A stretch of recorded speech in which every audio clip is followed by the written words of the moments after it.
And thanks to at home for joining us this hour. Really happy to have you here this Friday night. I love days like this. I love news days like this. There's so much to show you. Here's Pittsburgh, Pennsylvania today. People turned out to stand up for science. That was the name of the protest, to protest against the Trump administration's indiscriminate cuts to science in all ways. You can see some of the signs here. Fight for science, defend the NIH, defunding research is a recession plan. That's actually quite true. Here's a good one. Quote, budget cuts create all kinds of trouble. I had to look that up. Alkynes, A-L-K-Y-N-E-S, alkynes are organic molecules made of the functional group carbon-carbon triple bonds. They are unsaturated hydrocarbons. And budget cuts create all kinds of trouble. Here's another good one in Pittsburgh. Got polio? No? Thanks, science. And you see where it says it's a Berg thing and the Salk vaccine there. The University of Pittsburgh is where Jonas Salk developed the polio vaccine. Across the state of Pennsylvania, outside City Hall in Philadelphia, look at this. This was this is impressive. This was the Stand Up for Science crowd outside Philly City Hall today. That's a big, look at that. That's a really big protest. Some good signs at the Philly protest as well. Your policy, defund the NIH, has been rejected by peer review. This is a good one. I feel like this one is special for Susan's birthday today. She loves Beaker from the Muppets. Susan, this happened in Philly today. This is the only orange Muppet I trust to tell me about science. Me. A version of this sign we saw a few different places today. I love trans mice. All right. I know you didn't listen to Trump's speech to Congress this week. I saw the numbers. It was the least watched Trump State of the Union or joint speech to Congress of all the ones he's given. So I know you didn't watch. But one of the things he said in his speech was that one of the terrible liberal things that his top campaign donor had discovered was happening in government was research to make mice transgender. And he said that in his speech, and all the Republicans gasped and laughed and jeered because that was so terrible. Actually, it's transgenic mice. And transgenic mice are used in all kinds of laboratory research because mice are transgenic when they have been genetically altered so you can study human illnesses and conditions in them even though they're mice. It is transgenic mice, you numbskulls. But sure, go ahead and shut down all the labs studying all the diseases, because what are you, 5? This was Boston. There were big crowds today in Boston as well. Stand up for science. Some signs in Boston. No science means no medicine, no tech, no progress, no future. Also this one, cut DNA, not the NIH. Genetics research and experimentation. Of course, because it's Boston, there's a Dunkin' Donuts sign. America runs on science. In Madison, Wisconsin, local public radio there put the turnout at what they described as more than 1,000 at the Stand Up for Science protest at the Wisconsin State Capitol. Wisconsin Democratic Party Chairman Ben Wickler said he was there and he thought the crowd was even larger than that. He also singled out his favorite sign in Madison, which was, quote, no science, no cheese. It's Wisconsin. Really, really big crowd turned out in New York City at Washington Square Park to protest against Trump's cuts to science. Look at that. Cold day, cold, windy day today in New York City. 9 out of 10 preventable diseases prefer the GOP. Every disaster movie begins with a politician ignoring science. See the one on the left there? It was a cold, miserable Chicago winter day today in the Windy City, but people turned out in big numbers in Chicago as well to protest. In addition to all the scientists and supporters and regular people who showed up, they also got some high-level representation from their members of Congress, including Senator Dick Durbin and Congresswoman Jan Schakowsky. In Atlanta, there were big crowds in Atlanta at Liberty Plaza. Atlanta, of course, is home to the CDC, which Trump has whacked with big cuts and huge numbers of firings. People turned out in the South, in Little Rock, Arkansas, on the state capitol steps. Stand up for science. People turned out in Lansing, Michigan, with signs supporting the National Oceanic and Atmospheric Administration. We love NOAA, so stop firing the darn meteorologists and the people who run the freaking weather radar. People turned out in St. Louis, Missouri, which is a good science sign. Time to react with the steaming beaker. Raleigh, North Carolina, part of what they love to call the research triangle, but here are researchers and scientists and their supporters and regular folks having to come out in Raleigh, North Carolina today, protesting against Donald Trump's massive cuts to scientific research. The biggest protest today was in Washington, D.C. Literally thousands of people turned out to stand up for science and protest against Trump today. Really big turnout in Washington. Signs there include these. Science is not a liberal conspiracy. Fund science, save lives. Doge doesn't pass peer review. Also this one, very simply, cancer is not a partisan issue. This is a nice subtle one. Hello, Health and Human Services Secretary. Quote, science prevents brain worms.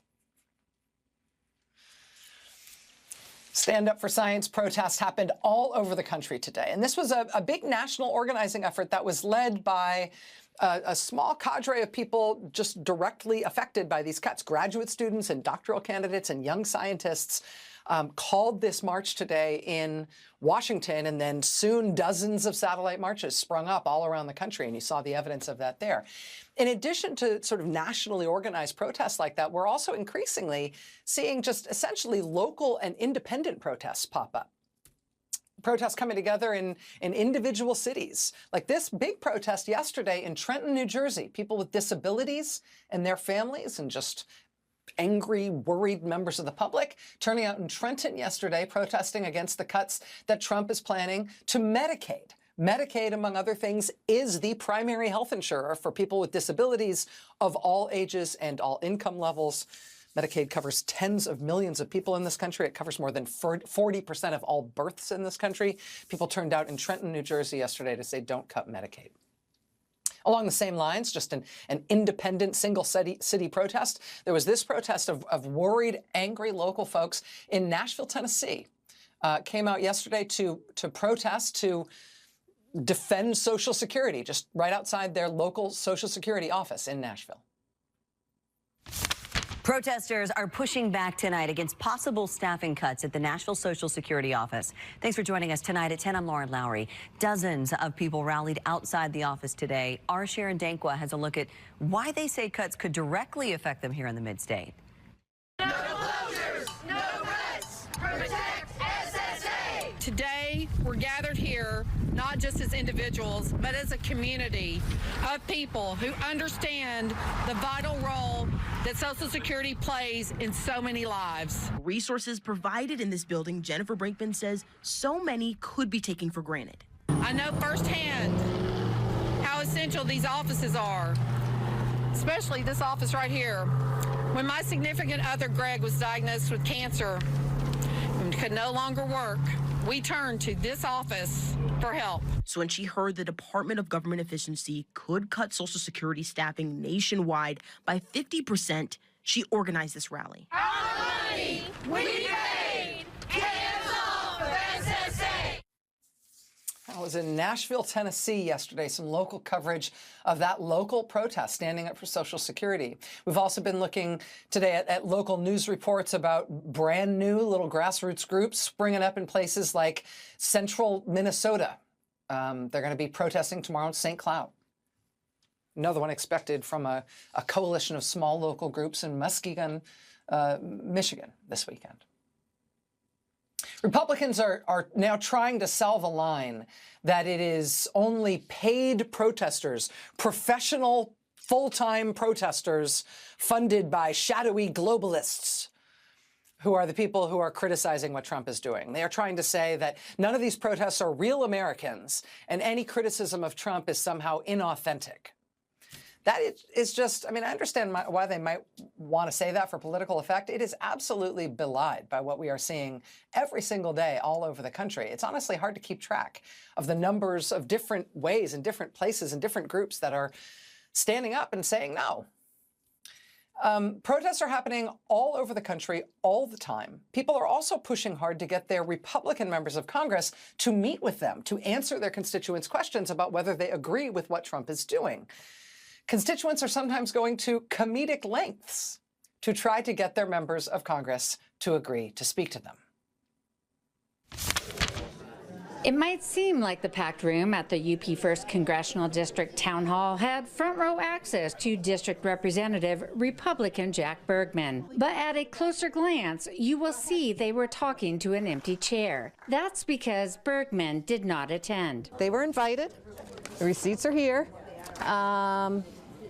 What they said is they did not get a formal invitation. Escanaba resident Teresa Ross organized the town hall. Basically, I got mad and decided that phone calls to Representative Bergman's office was not cutting it, that I needed to do something more. Bergman hasn't held a town hall in the UP since 2017. In an interview with TV6 last week, Bergman said town halls had become too disruptive, but he shows up for constituents in other ways.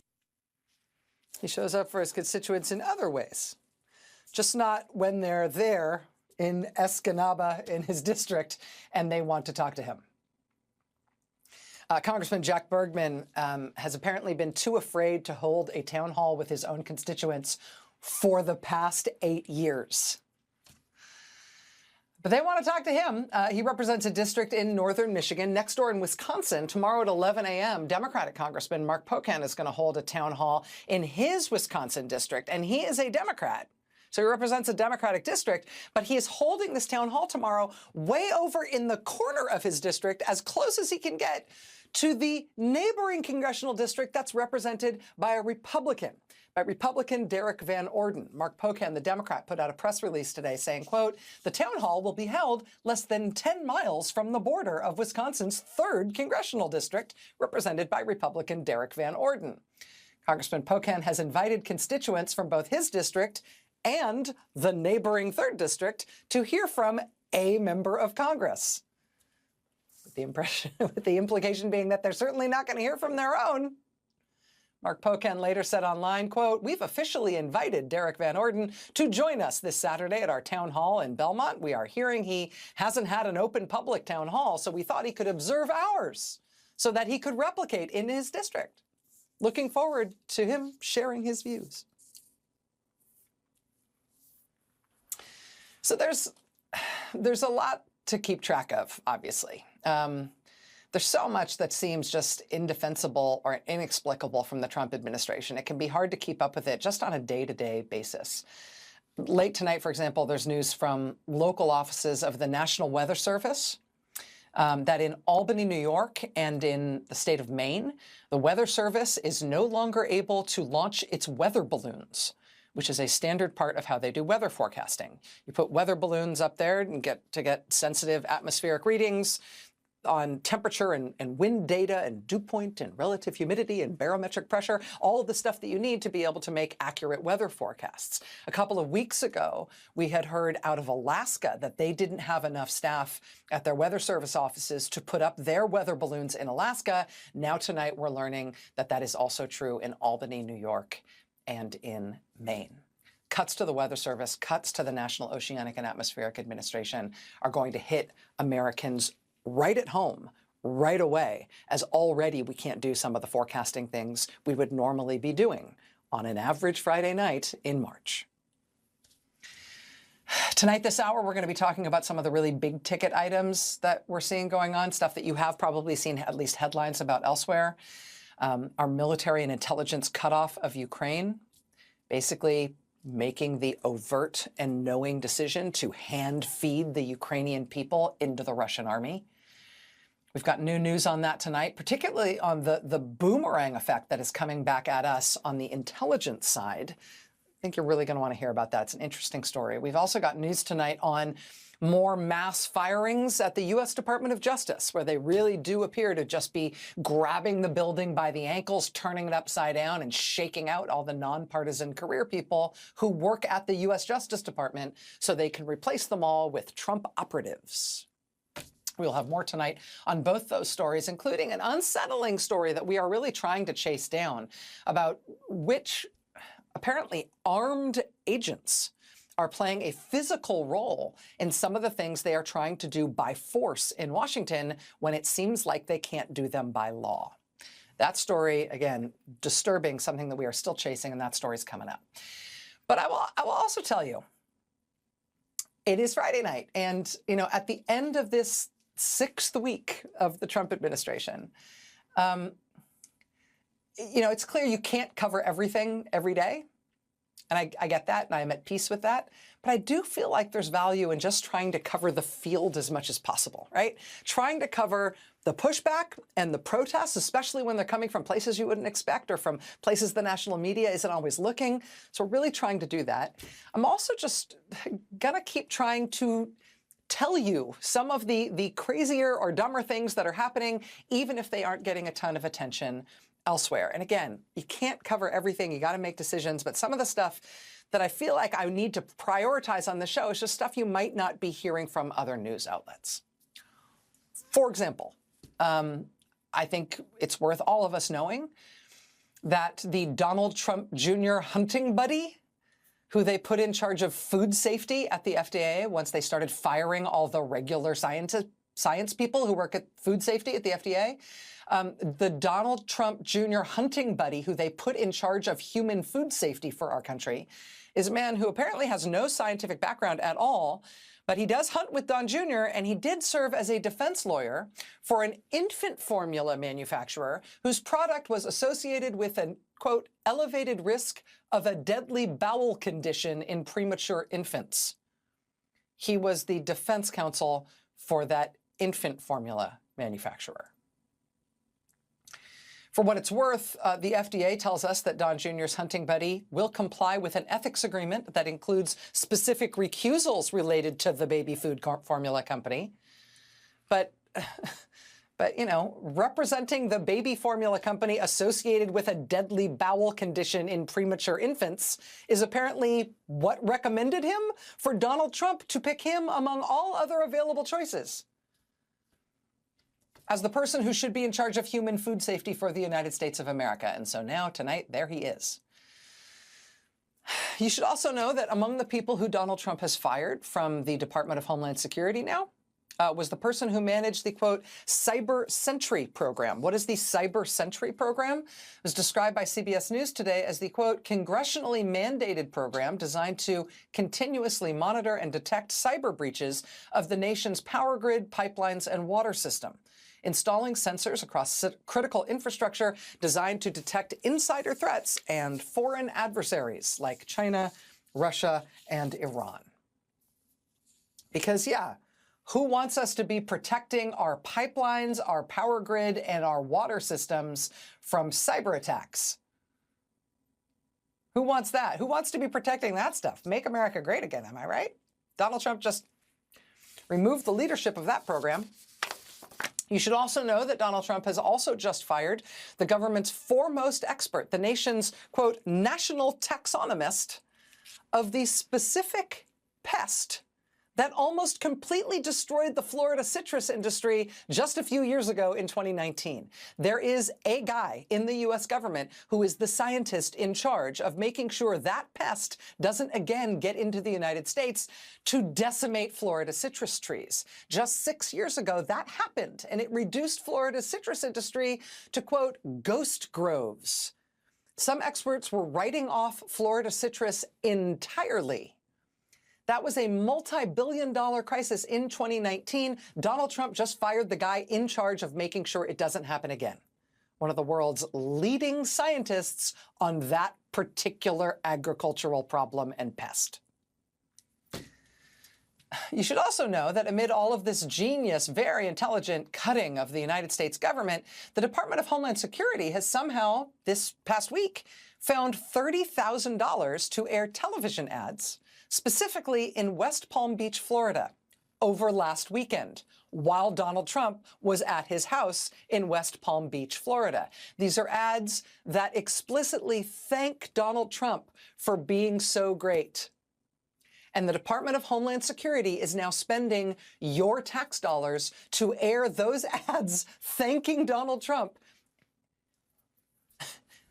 The ads are running in West Palm Beach while Donald Trump is weekending in West Palm Beach. Ads just telling him he's great and reminding him who the Homeland Security Secretary is, who thinks he's so great. They're doing that with $30,000 in tax funds.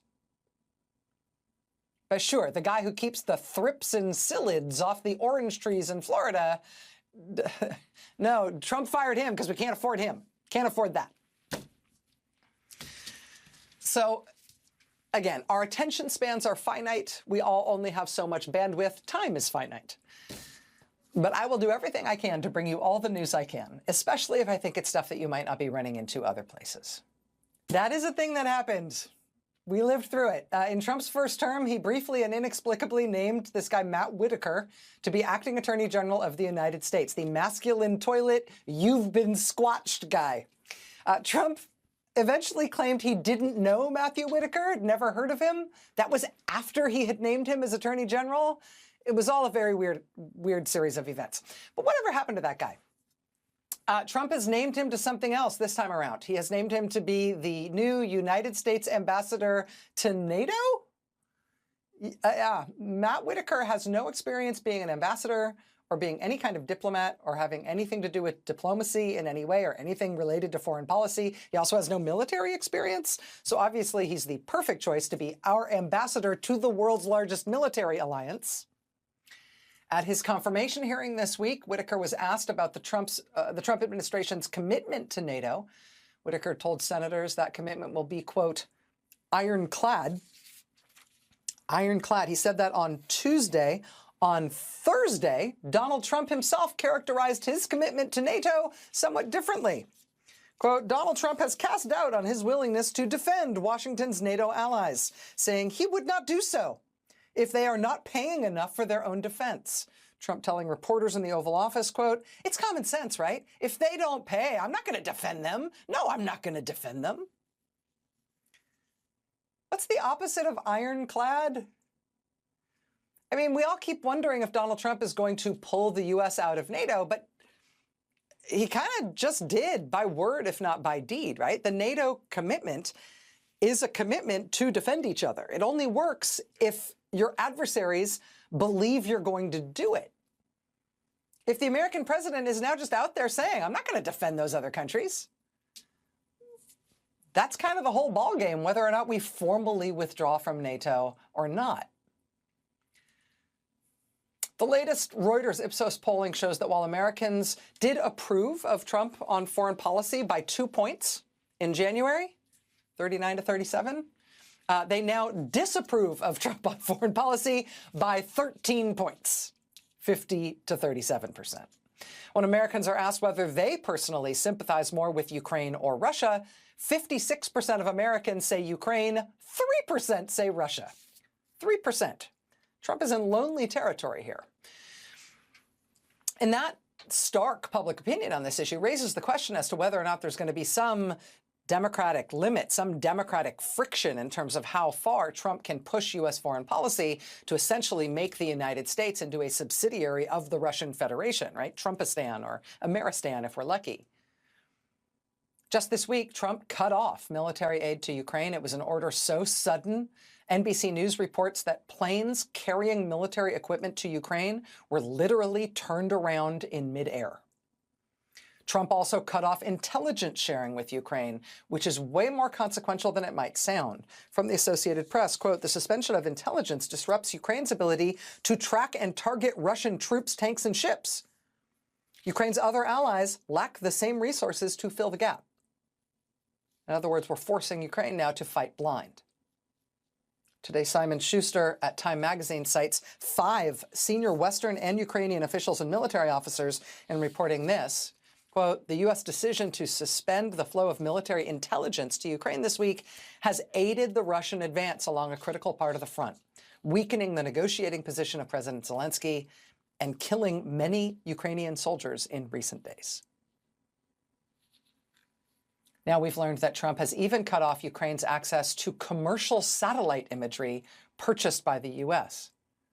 So not just military aid, not just U.S. intelligence, but also commercial satellite imagery. Quote, commanders and soldiers keep tabs on where enemy positions and depots are, making it easier to find vulnerabilities in troop movements. They help logistics soldiers plan vehicle routes with alternative corridors laid out if pathways are mined or destroyed. Washington Post says tonight, quote, the suspension was immediately felt by soldiers in the Ukrainian military, some of whom described the decision as treachery, not politics. This is serious stuff. And here in the U.S., we are starting to see it boomerang a little bit, starting to see the other side of that coin already. And then NBC News reporting this headline, quote, as Trump pivots to Russia, allies weigh sharing less intel with the U.S. Quote, some U.S. allies are considering scaling back the intelligence they share with Washington in response to the Trump administration's conciliatory approach to Russia. The allies are weighing the move because of concerns about safeguarding foreign assets whose identities could inadvertently be revealed. NBC News citing 5 sources with direct knowledge of the discussions, including 2 foreign officials. Quote, the allies, including Israel, Saudi Arabia, and members of the so-called Five Eyes spy alliance of us, the UK, Australia, Canada, New Zealand, are examining how to possibly revise current protocols for sharing intelligence to take the Trump administration's warming relations with Russia into account. These are our closest intelligence partners and have been for decades. And it's not a one-way street. We benefit from their intelligence too, right? But maybe not any longer. There are material consequences in Ukrainian lives and elsewise. There are consequences to switching sides, to not just giving up the title of the leader of the free world, but to actively switching sides so your country is now actively working against it. Joining us now is Mark Polymeropoulos. He's a 26-year veteran of the CIA. He's also an MSNBC national security and intelligence analyst. Mr. Polymeropoulos, thank you so much for being here. I appreciate your time. Good to be here. So hearing me describe that reporting, let me just ask you if I'm getting any of that the wrong way around or putting too much or too little emphasis on any part of it as you see it in terms of the impact here. Well, Rachel, let me tell you, the order to stop sharing intelligence with Ukraine, I think, hit the intelligence community like a seismic shockwave. And for 10 years, the IC, the intelligence community, and members of my old outfit, the CIA, have been with the Ukrainians, not just since the invasion, but 10 years. That's providing things such as resources, capacity building, certainly training. We were in it in the fight and the struggle against Russia, and so this is seen as an incredible betrayal. I mean, members of my old outfit, remember, have fought with them or been in the trenches with them, have mourned when they lost, soldiers, celebrated in successes.